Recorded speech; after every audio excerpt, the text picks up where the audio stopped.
Silakan duduk Bapak Ibu. Haleluya. Haleluya.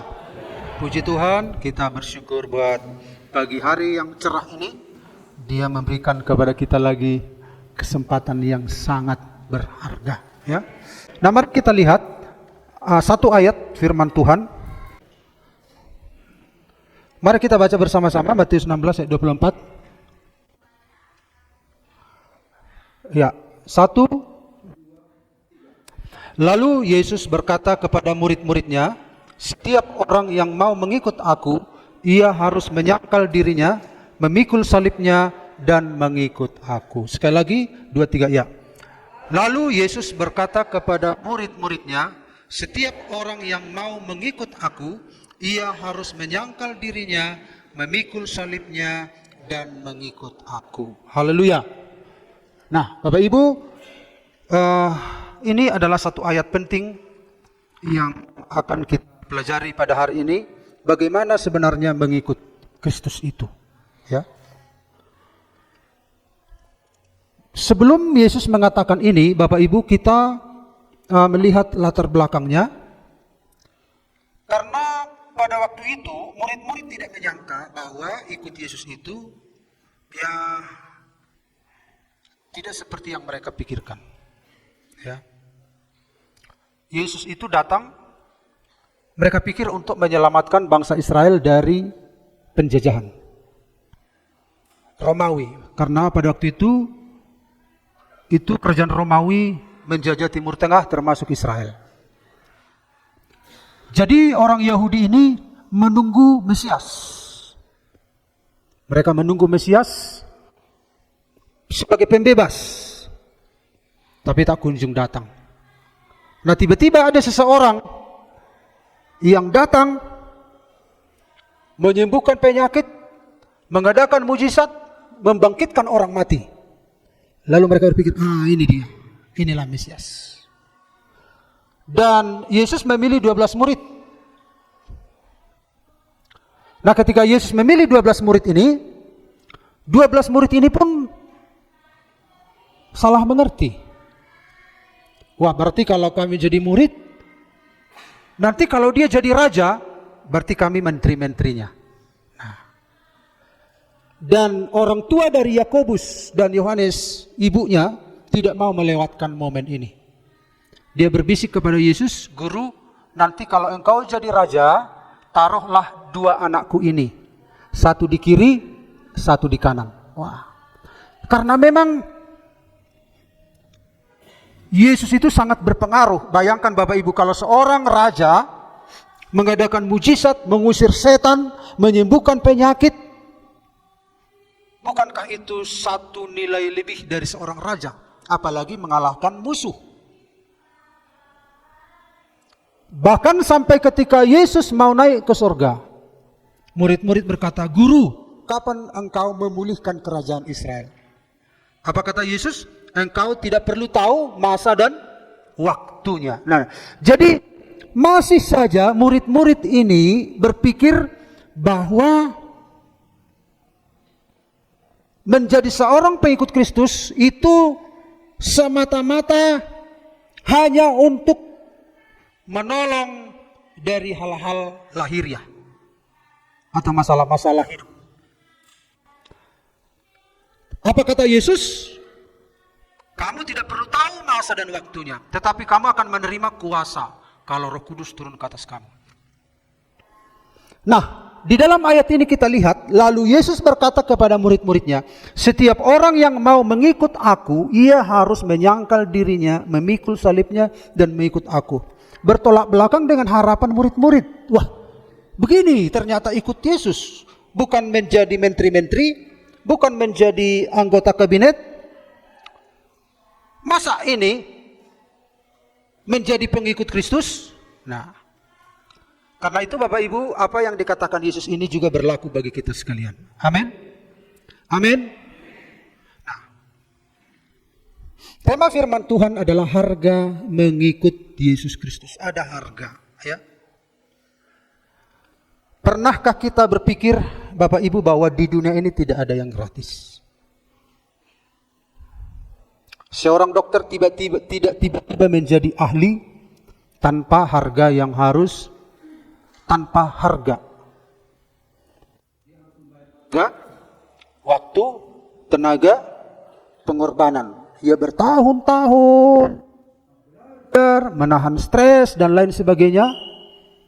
Kan ada satu tujuan, dia ingin menjadi dokter. Orang atlet, dia juga bayar harga untuk menjadi seorang pemenang. Dia harus melatih diri begitu rupa, dia disiplin, dia harus berkeringat, dia harus bangun, dia harus menahan rasa sakit, menolak kenyamanan.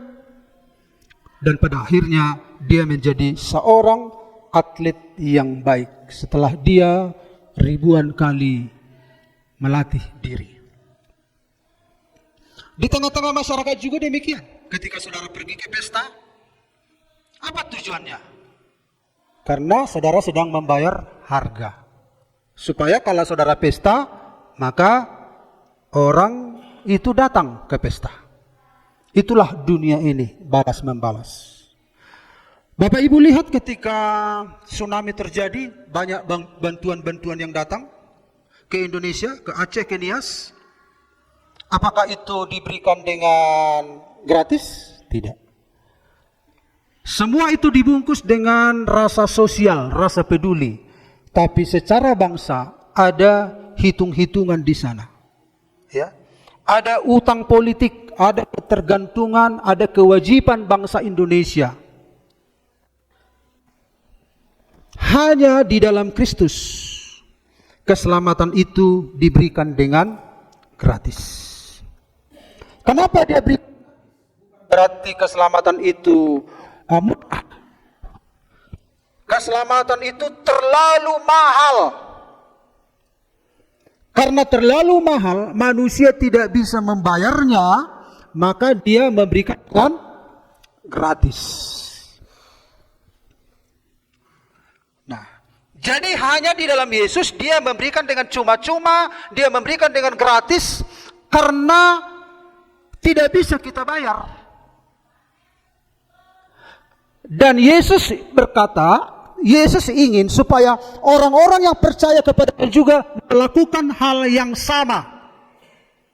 Amin. Karena apa yang kita lakukan Tuhan bukan untuk membayar Tuhan. Lakukan untuk gereja bukan untuk membayar. Tapi kita mencontoh Sang Juru Selamat kita. Amin. Jadi kalau saudara memberi contoh persembahan kepada Tuhan, jangan cari tahu. Sudah banyak uang kami di situ ya. Berarti saudara memberi dengan syarat. Hitung-hitungan.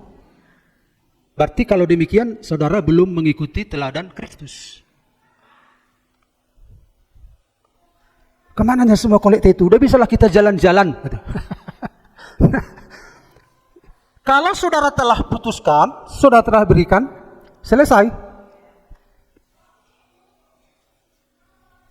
Namanya pun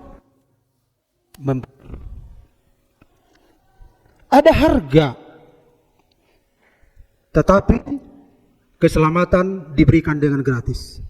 Nah, ketika kita diselamatkan dengan gratis, ketika kita mengikut Tuhan, Tuhan Yesus memberitahukan ada harga yang harus kau bayar di dalam mengikut Tuhan. Bukan harga untuk supaya selamat. Bapak Ibu harus perhatikan ya, jangan salah mengerti. Bukan harga supaya saudara selamat. Keselamatan tidak bisa dibayar oleh apapun. Tapi ketika kita diselamatkan, ada harga yang harus dibayar. Nah, mari kita lihat ya Bapak Ibu. Nah, 3 aspek atau 3 dimensi harga mengikut Yesus Kristus. Jadi mengikut Kristus ini tidak hogah-hogahan, tidak. Mari kita lihat yang pertama, aspek yang pertama mengikut Yesus ini adalah Matius 16 ayat 24 dikatakan di sini, lalu Yesus berkata kepada murid-muridnya, setiap orang yang mau mengikut aku, ia harus menyangkal dirinya, memikul salibnya dan mengikut aku. Setiap orang yang mau Kata mau di sini, saudara-saudara, ini berarti sebuah pilihan, sebuah keputusan. Jadi aspek yang pertama untuk ikut Tuhan itu keputusan yang disadari. Keputusan itu sadar. Keputusan itu disengaja. Jadi kita kata, aduh, aku nggak sadar tahu-tahu jadi pengikut Kristus. Aku nggak sadar tahu-tahu, aku nggak sadar, enggak. Dalam Tuhan nggak begitu.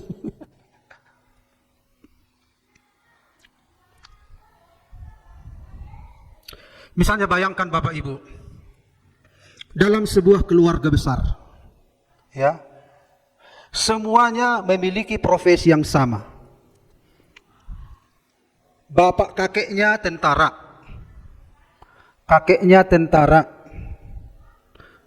ayahnya tentara, pamannya tentara, namburunya tentara, tulangnya tentara, semua tentara.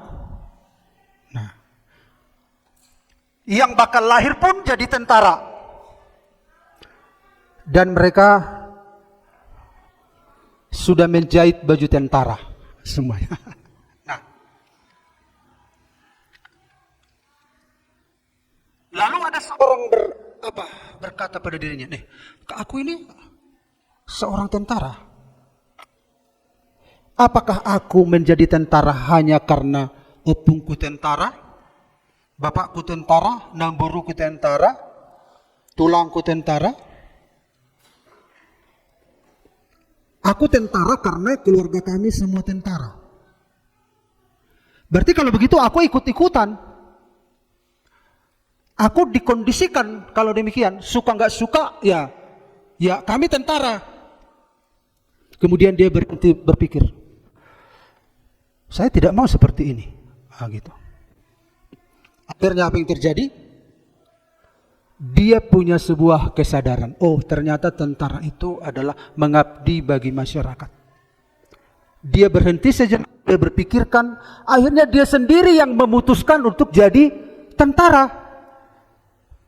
Jadi dia tentara bukan karena tidak sadar. Dia tentara bukan karena, ya semua tentara, saya tentara. Tapi dia menjadi tentara karena dia memutuskan dengan penuh kesadaran, lalu dia menjalani ketentaraannya itu dengan berbeda. Nah, itu yang pertama yang harus kita renungkan. Bukan karena sebuah warisan tentara, tapi karena sebuah kesadaran, karena sebuah perenungan, karena sebuah keputusan yang disengaja. Jadi ketika terjadi sesuatu, dia bisa menanggung resiko dari keputusan itu. Kita sudah pernah berulang-ulang saya menyampaikan ilustrasi ini kepada kita. Jika kita lahir di India, kemungkinan besar agama kita apa?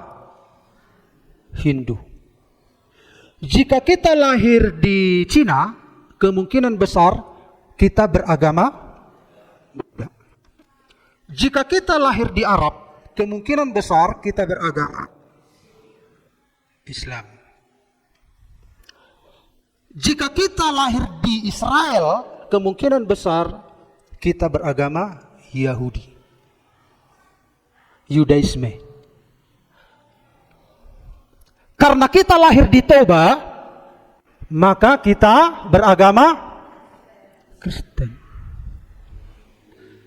Sadar atau tidak sadar, tahu-tahu sudah Kristen, tahu-tahu sudah Hindu. Tetapi saudara-saudara, untuk mengikuti Yesus harus dengan sebuah kesadaran, sebuah keputusan. Jangan-jangan saudara jadi Kristen itu karena kita lahir di Toba. Tidak ada keputusan pribadi. Nah, misalnya kalau orang India jadi Kristen, itu karena keputusan pribadi. Karena kesengajaan dia percaya, dia putuskan. Jangan sampai kita Kristen karena tanpa sebuah keputusan, tapi karena dikondisikan. Dikatakan di sini, lalu Yesus berkata kepada murid-muridnya, setiap orang yang mau, artinya keputusan aspek yang pertama untuk mengikuti Yesus itu ada keputusan yang disadari, ada keputusan yang disengaja.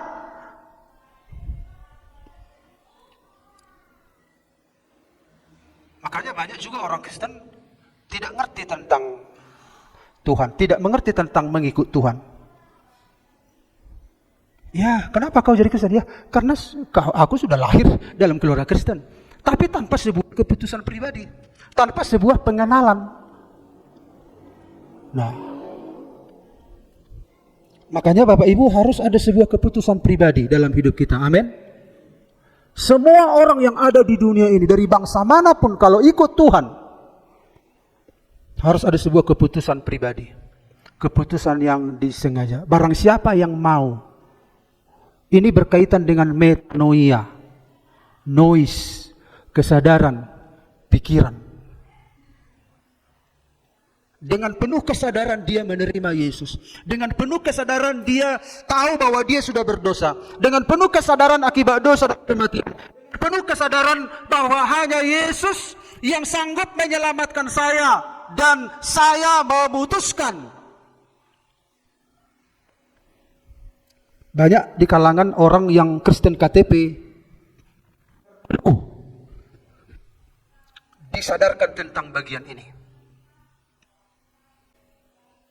Sama anak-anak saya juga saya katakan demikian. Ya, harus punya kesadaran penuh. Bukan karena lahir jadi anak pendeta.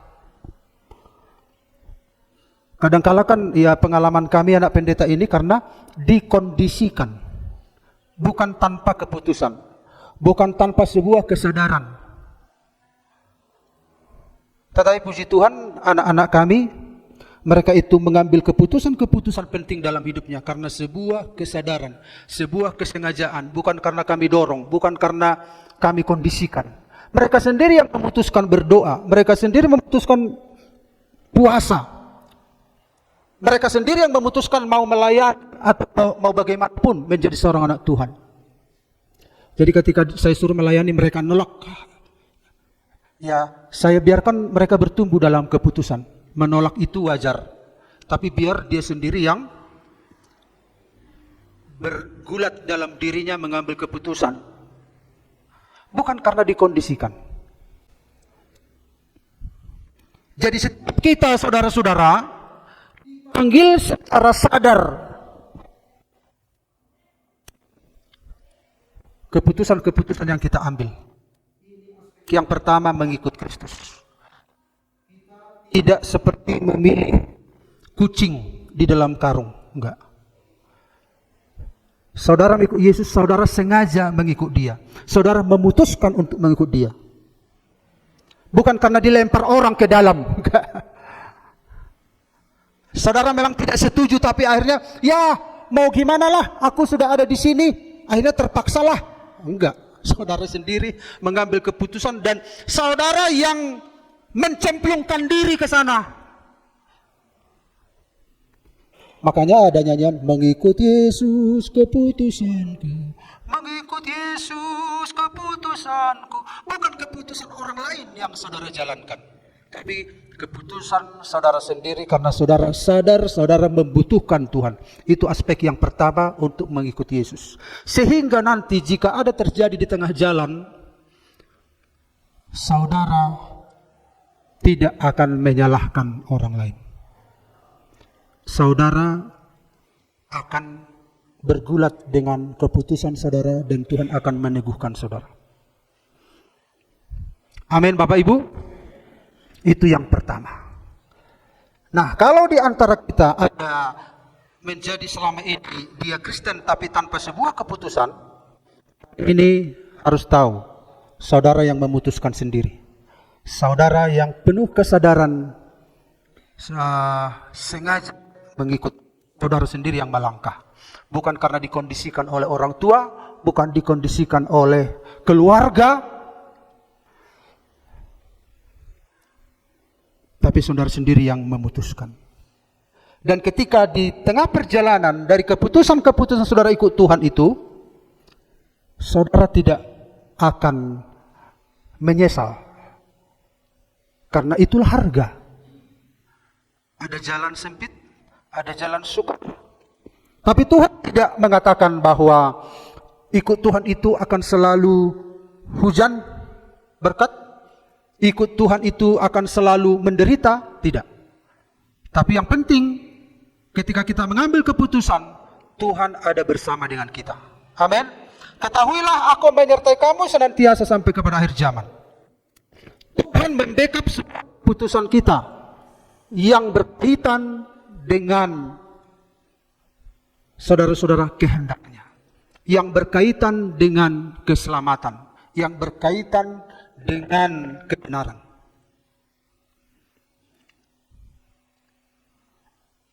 Nah, kemudian kita lihat Bapak Ibu, jadi saudara-saudara, kalau kita perhatikan contohnya si Abraham. Abraham dipanggil dari Ur Kasdim. Dia diminta Tuhan, Abraham, keluarlah dari tempatmu karena ini adalah penyembahan-penyembahan berhala. Di zaman itu Allah belum memperkenalkan diri.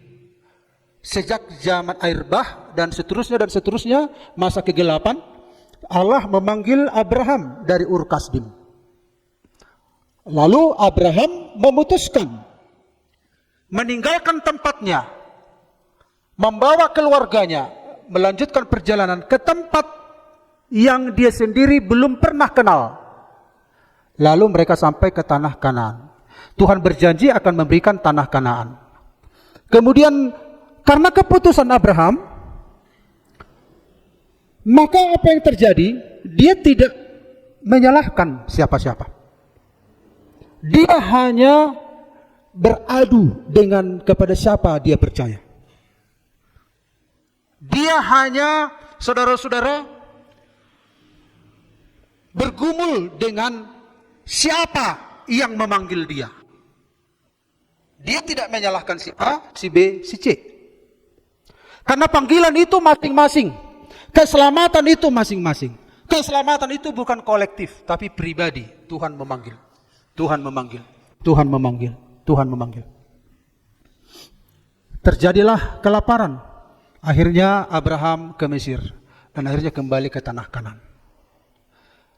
Itulah cikal bakal Israel, tanah Kanaan. Yaitu tanah yang dijanjikan Tuhan kepada Abraham.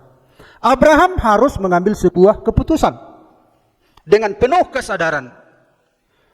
Kemudian kita lihat ketika orang Israel keluar dari tanah Mesir, ya, ini tanah Mesir, ini adalah tanah Kanaan, tanah perjanjian. Lalu Allah menyatakan perbuatannya, mereka melewati Laut Tebrau, sebanyak 3 juta jiwa Israel dengan mujizat yang luar biasa. Lalu mereka sampai di tanah Kanaan. Setelah sampai mereka di tanah Kanaan, maka orang Israel berubah setia. Tetapi pada akhirnya Yosua memperbaharui komitmen. Apa itu? Yosua 24:15. Tapi jika kamu anggap tidak baik untuk beribadah kepada Tuhan, pilihlah pada hari ini kepada siapa kamu akan beribadah. Allah yang kepadanya nenek moyangmu beribadah di seberang sungai Efrat, yaitu Allah nenek moyang Abraham, maksudnya di seberang sungai Efrat, yaitu di tempat Ur Kasdim tadi, yaitu penyembahan-penyembahan kepada berhala. Atau Allah orang Amori yang negerinya kamu diami ini, yaitu tanah Kanaan. Tetapi aku dan seisi rumahku, kami akan beribadah kepada Tuhan. Keputusan itu harus penuh kesadaran. Untuk mengikut Tuhan itu harus disengaja. Sehingga ketika terjadi sesuatu, saudara mempertaruhkan keputusan saudara kepada orang yang saudara yakini memanggil saudara. Dan saudara akan bergumul terus dengan panggilan itu. Dan pada akhirnya orang yang memanggil saudara itu akan menyatakan bukti kemahakuasaannya. Saudara akan mengalami petualangan-petualangan rohani yang hebat, yang luar biasa. Tuhan ingin memperkenalkan dirinya kepada setiap pribadi. perlu keputusan dengan penuh kesadaran. Makanya orang yang berubah perilakunya tanpa sebuah kesadaran, tanpa sebuah metanoia, itu tidak mendatangkan sebuah peningkatan dalam kualitas hidup. Tidak ada. Karena dia hanya memetakan perilaku. Bukan berdasarkan metanoia, pembaharuan pikiran. Dia hanya memilih sebuah perilaku yang cocok. Tetapi bukan karena perubahan dari pikiran. Bukan firman Tuhan yang mengubah hidupnya. Lambat atau cepat, orang yang tidak mengalami metanoia ini akan kembali ke habitat yang lama. Akan kembali ketika tidak ada yang mengawasi, tidak ada yang memperhatikan. Karena apa? Karena dia hanya meniru perilaku yang menurut dia itu aman di satu keadaan. Dan dia pada akhirnya akan mengganti-ganti perilakunya supaya dia diterima di sebuah tempat. Terus ada metanoia, perubahan pikiran. Amin. Diubah oleh firman Tuhan. Keputusan penuh kesadaran. Kenapa aku ke gereja? Karena sebuah metanoia, penuh kesadaran. Kenapa aku tidak melakukan ini? Kenapa aku harus melakukan ini? Dengan penuh kesadaran, saudara mengambil keputusan itu. Dan semua keputusan itu Tuhan yang membackup untuk saudara-saudara menjamin bahwa setiap orang yang memutuskan ikut Tuhan, Tuhan menjamin dia akan berjalan di dalam jalan-jalan Tuhan. Saudara-saudara, pikirkan itu pada hari ini. Ini yang dibutuhkan oleh orang-orang Kristen hari-hari ini.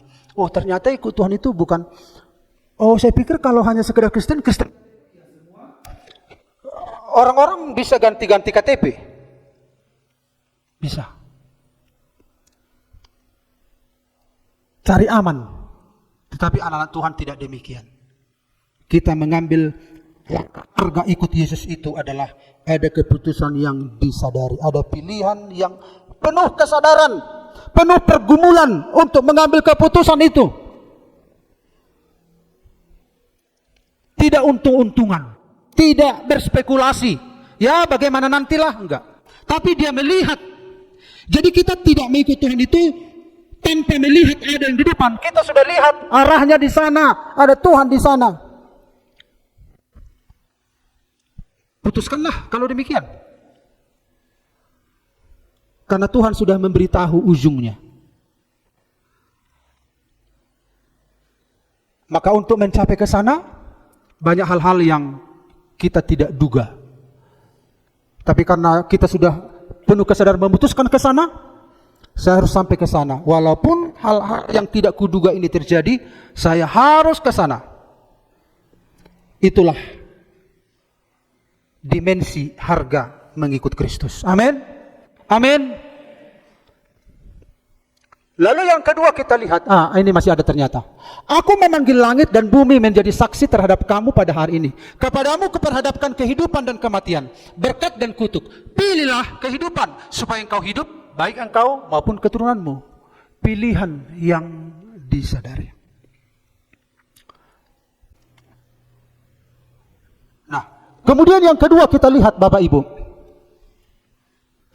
Bapak Ibu lihat gambar ini kan? Ini siapa? Yesus. Jadi ini sedang apa sekarang ini?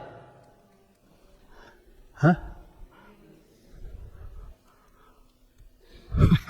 Bisa di apa? Dikarang dulu ceritanya ini gimana? Pak Yusuf gimana? Sedang menyuruh. Sedang? Bereng jo Tuhan. Ampun aku masa ngoni jalma. Ini. Datang ini. Percuma kau. Anak Tuhan. Ternyata anak hantunya kau. Bada roh aku memerangi Tuhan. Datang orang ini, belum ngerti orang ini ternyata jadi orang Kristen. Masa Tuhan yang didonder? Kadang kan kita begini kan. Matius 16:24. Lalu Yesus berkata kepada murid-muridnya, setiap orang yang mau mengikut aku, ia harus menyangkal dirinya, memikul salibnya, dan mengikut aku. Yang kedua, aspek yang kedua, penyerahan hak pada Kristus.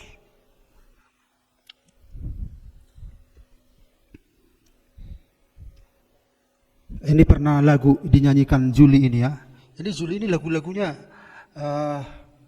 menegangkan selalu ya. Mengikut Yesus itulah kesukaan hatiku. Ku lepas semua hakku untuk. Pas sekali dengan ini. Melepaskan hak pada Kristus. Ku yakin anugerahnya mampu jadikanku hamba yang berkenan selalu. Saya percaya pencipta lagu ini dari sini sumbernya. Nah ini kan tadi gambarnya ini semua akan mempertahankan hak ini. Bagaimana mungkin engkau berkata demikian Yesus? Akhirnya Yesus jadi dia apa? Terdakwa. Waduh, tak mungkin. Nah, menyangkal, menyerahkan. Nah kata menyangkal ini satu kata ya. Saya terpaksa ambil juga satu-satu kata. Dalam bahasa Yunani aparneomai artinya adalah menolak dengan tegas. Menanggalkan, memutus kesetiaan, memutus hubungan. Meninggalkan hubungan lama dengan diri sendiri.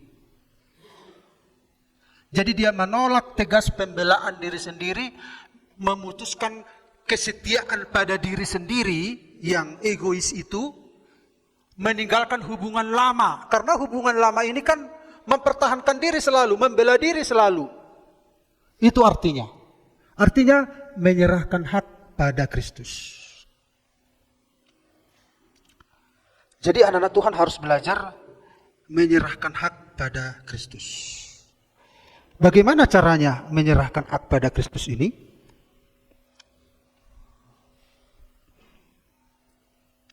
Itu seperti Bapak Ibu, kalau kita lihat ini, pohon ini, misalnya ini pohon dipatahkan, lalu ini dicangkok. Lalu pohon yang dicangkok ini harus menyerahkan diri ke sini. Supaya apa? Supaya dia mendapat kehidupan yang baru. Itu artinya menyerahkan. Sama seperti metamorfosa, apa namanya? Telur itu, tahap telur itu harus ditinggalkan untuk masuk ke tahap ulat. Nah setelah tiba di tahap ulat harus ditinggalkan, diputuskan hubungannya, masuk ke tahap kepompong. Dari tahap kepompong dia harus diputuskan hubungannya, kesetiaannya kepada kepompong untuk masuk ke tahap kupu-kupu. Itu maksudnya istilah tadi. Artinya kita kasih hak kita kepada Tuhan. Nah kalau kita lihat saudara-saudara di dalam Alkitab tentang hak ini, di dalam Roma 12, 17 sampai 21, janganlah membalas kejahatan dengan kejahatan. Lakukanlah apa yang baik bagi semua orang. Ini harga mengikuti Yesus. Sementara tadi orang yang berdebat tadi, dia membela diri. Bagaimana mungkin? Nah, inilah keunikan ajaran Yesus dan inilah harga, inilah aspek ikut Yesus. Kemudian ayat 18. Sedapat-dapatnya, kalau hal itu bergantung padamu, hiduplah dalam perdamaian dengan semua orang. Sedapat-dapatnya berdamai. Tapi kemungkinan tidak bisa berdamai karena apa? Orang itu tidak mau berdamai dengan kita. Tapi yang penting dari pihak kita mau berdamai. Jangan pada kita masalahnya, penyebab tidak mau berdamai itu jangan dari kita penyebabnya. Kalau dia nggak mau berdamai, ya sudah. Nah, kita harus sedapat-dapatnya berdamai dengan semua orang. Saudara-saudaraku yang kekasih, janganlah kamu sendiri menuntut pembalasan. Tapi berilah tempat kepada murka Allah. Sebab ada tertulis pembalasan itu adalah hakku. Akulah yang akan menuntut pembalasan, firman Tuhan. Jadi ketika kita membalas, berarti kita sebenarnya menutup murka Allah kepada dia. Meringankan hukumannya. Kenapa kamu membalas? Aku mau meringankan hukumannya.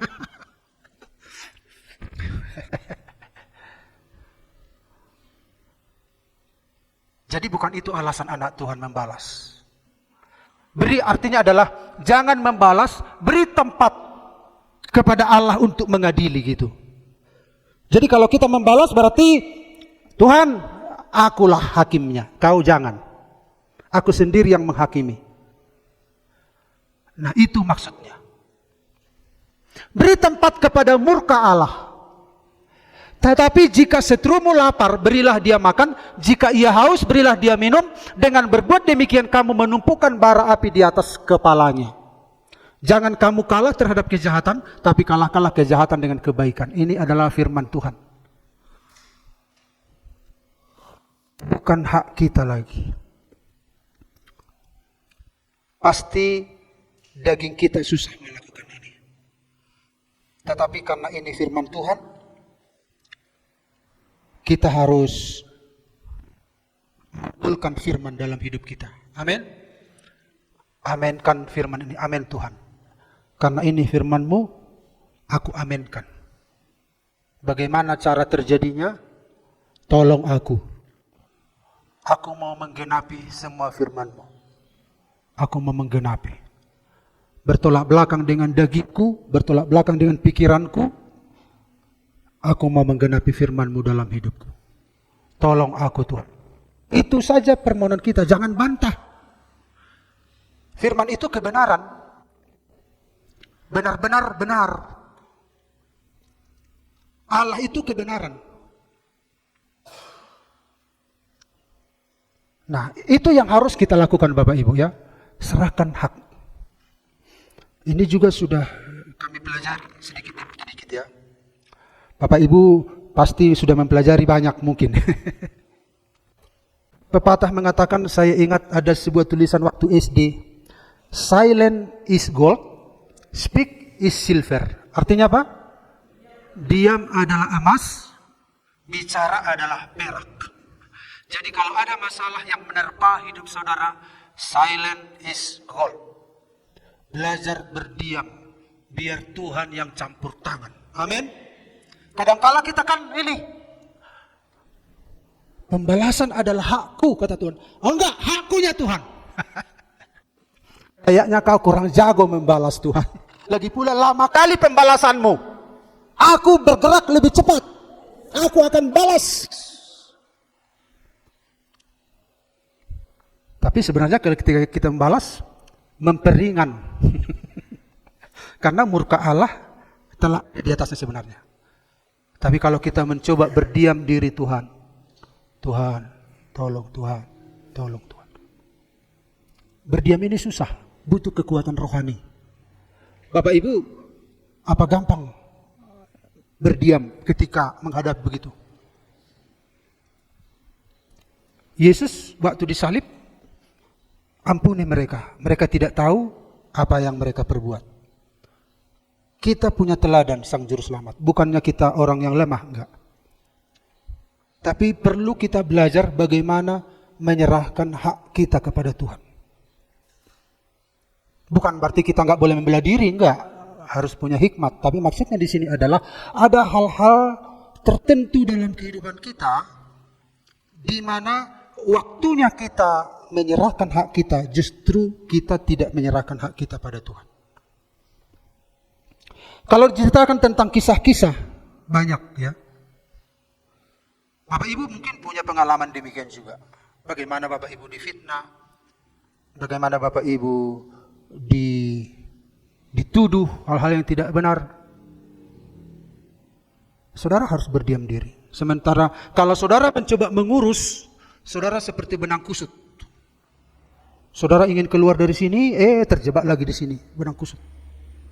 Biarlah Tuhan yang bekerja. Kita berdiam diri di hadapan Tuhan, Tuhan tolong, Tuhan campur tangan. Kadang karena emosi kita kan nggak mau, enggak, ikut dokonoku do, daw, unang, amani naibutet, unang, daw, saya boto namardai, anggo saudo, daw, itu.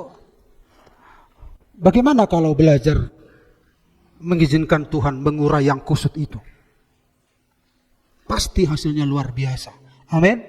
Banyak masalah-masalah yang kita hadapi dalam rumah tangga, dalam kehidupan sehari-hari, dalam pekerjaan. Dengan tinggal tenang, kata Tuhan, terletak kekuatanmu. Pengalaman-pengalaman, ya banyak lah ya. Kalau diurus kacau sekali. Kacau. Tapi akhirnya Tuhan tolong. Tuhan yang bekerja. Bukankah nyanyian kita yang berkata, Tuhan bekerja, apa itu lagu bahasa Inggris itu ya? Apa itu? Nah itu, ada yang mau nyanyi? Bapak Yusuf dulu kita persilahkan nyanyi. Na na na na na na na na na na na na na na na na na. Dia bekerja. Iya, dia bekerja. Itulah seorang anak Tuhan yang ketiga, aspek yang ketiga. Matius 16:24. Lalu Yesus berkata kepada murid-muridnya, setiap orang yang mau mengikut aku, ia harus menyangkal dirinya, memikul salibnya dan mengikut aku. Memikul salibnya, nya itu huruf kecil berarti setiap orang itu, setiap murid, setiap orang percaya punya salib masing-masing. Bukan hanya Kristus yang punya salib, tapi setiap orang punya salib masing-masing. Artinya adalah kesetiaan dalam penderitaan. Banyak orang tidak setia dalam masalah yang dihadapi.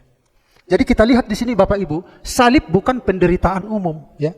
Jadi jangan salah mengerti. Oh, salib di rumah tangga kami besar sekali.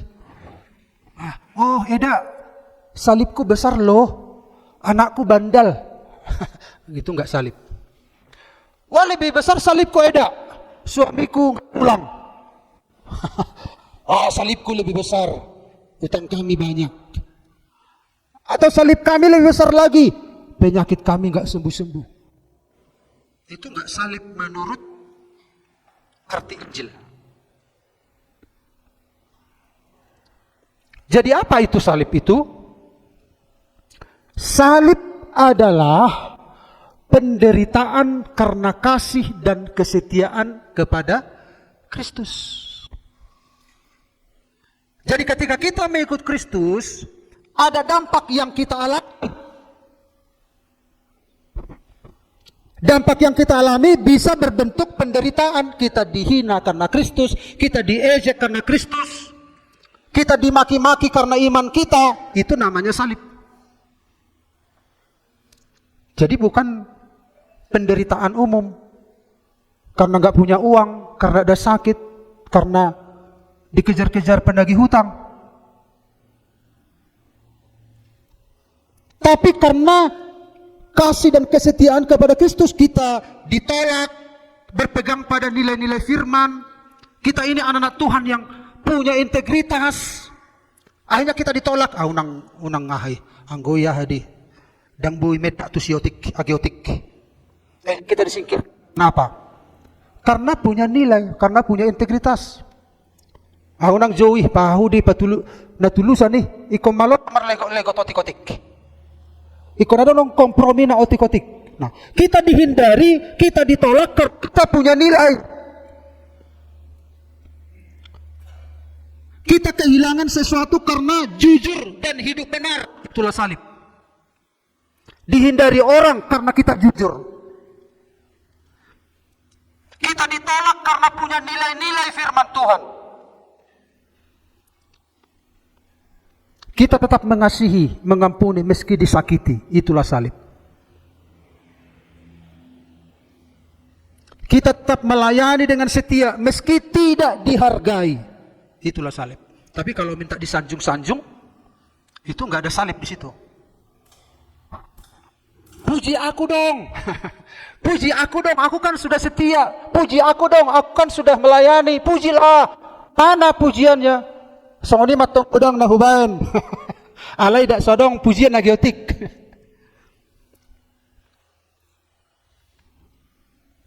Salib setia walau tidak dihargai. Salib berarti kematian terhadap diri sendiri.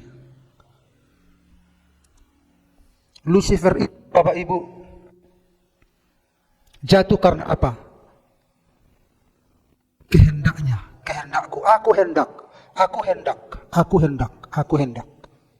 Adam juga jatuh karena kehendak. Semua yang mengatakan kehendakku, kehendakku pasti jatuh. Tapi ketika Yesus berkata, bukan kehendakku yang jadi, kehendakmulah yang jadi. Barang siapa yang percaya kepada Yesus Kristus harus belajar seperti Yesus, menyerahkan kehendaknya kepada Kristus.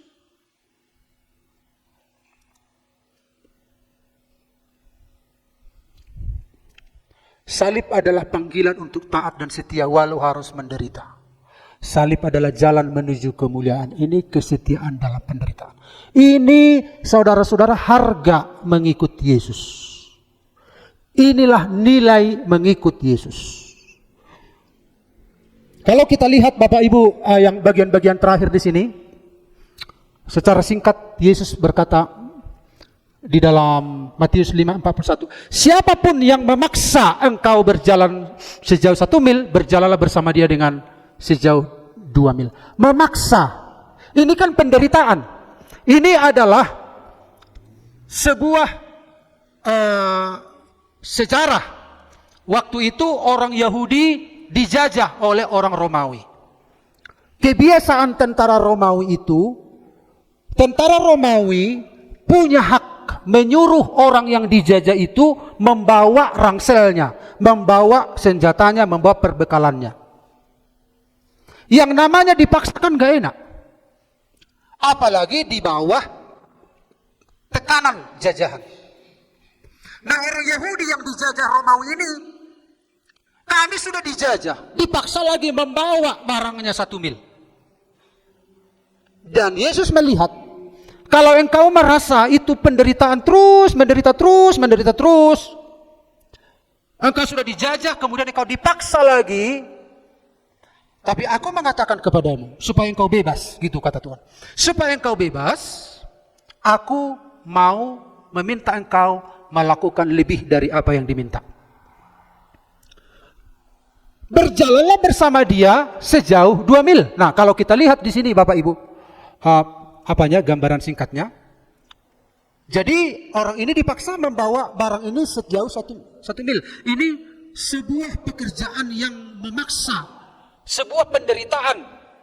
Tapi aku berkata kepadamu, berjalanlah melebihi apa yang dia minta.